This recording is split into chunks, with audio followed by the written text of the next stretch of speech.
J'ai connu ce jardin créole à travers déjà toutes les tisanes, tous les pois, toutes les choses qu'il ramenait à Noël, toutes les choses qu'il amenait quotidiennement chez nous qu'on consommait.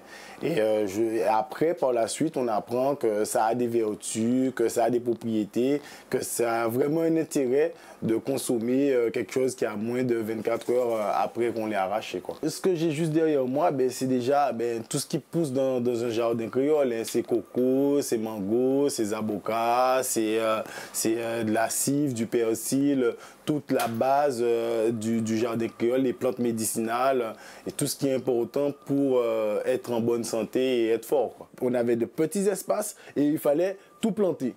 Et on s'est rendu compte que quand on plantait tout dans un petit espace, qu'une plante aidait l'autre à pousser. Et une fois qu'on a compris ce schéma-là, plus on comprend ce schéma-là, plus on a des produits qui vont sortir de terre et plus on pourra avoir de l'abondance. Parce qu'aujourd'hui, on n'a pas celui-là, mais demain, on en a un autre. Le jardin créole représente la Guadeloupe. Quand on regarde toutes les choses qu'il y a plantées dans un jardin et quand on regarde tous les Guadeloupéens, on est 5 dans une pièce, on a 5 couleurs différentes. Donc, et c'est ce qui fait notre force, justement. Il y a un truc que je dis tout le temps, le goût vient de nos origines. Après, le goût, il doit rester. Après, l'originalité, c'est les générations qui l'apportent à travers des techniques, à travers du savoir-faire.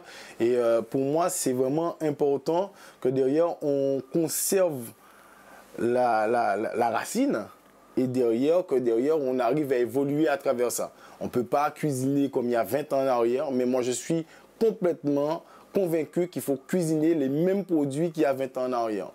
Et c'est ce qui va faire notre force, c'est-à-dire rester dans notre terroir, mais avec cette évolution, cette belle cuisine. On a compris que certaines choses n'étaient pas bonnes pour notre santé. Donc derrière, il faut quand même qu'on ouvre les yeux sur ce qu'on a en tant que patrimoine et le faire évoluer comme tout évolue sur Terre.